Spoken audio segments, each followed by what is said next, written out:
with Dr. Gail Rosseau, and we're talking about different types of cancers. She is also a neurosurgeon, but tell me what are the most common kinds of cancers that we're seeing right now? Well, throughout the body, we're seeing lung cancer, breast cancer, and colon cancer. Those would be the top offenders. Well, as offenders, I understand that those may lead into other forms of cancers. And how does that happen? Well, in neurosurgery, what we're particularly concerned about is the metastasis of these cancers to the central nervous system, particularly to the brain.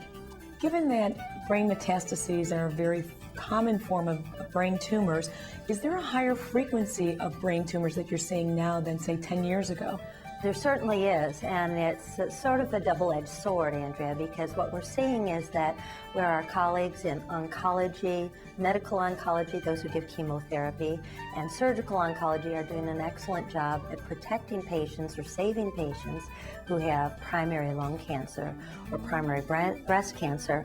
What that means is those patients are now living longer so that we can see the delayed effects of long-term survivors of lung or breast cancer. And when we do find a metastasis in the brain, what are some of our options in treating that? Well, it depends in large part how this tumor presented and where it is. But what's really exciting is that in the last 5, 10, even 15 years, we've been treating more and more tumors in the brain with a type of non-invasive treatment called radiosurgery, in which a group of X-rays are focused on the tumor, and without a knife, without even an incision, in an outpatient setting, the tumor DNA or the building blocks in the cells of the tumor can be stopped from dividing. So it can be stopped in its tracks without an operation, something that we couldn't think about 15 years ago.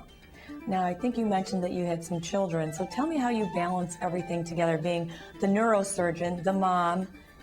How do you do it? Well, that's nice of you to ask about that. I think the most important thing is to say I have a wonderful husband, and he's really the wind beneath my wings.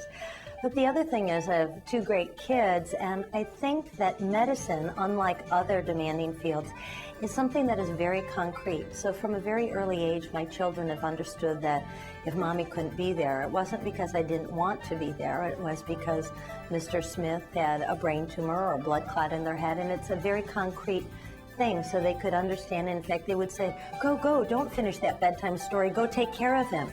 Can you tell me a little bit about the programs that you're doing to empower other neurosurgeons to be part of their communities and better inform people? Well, one of the things that we're doing here that I'm very excited about is a screening program for patients who have high-risk breast cancer. And what we're trying to do is find breast cancer that has metastasized to the brain before it's symptomatic.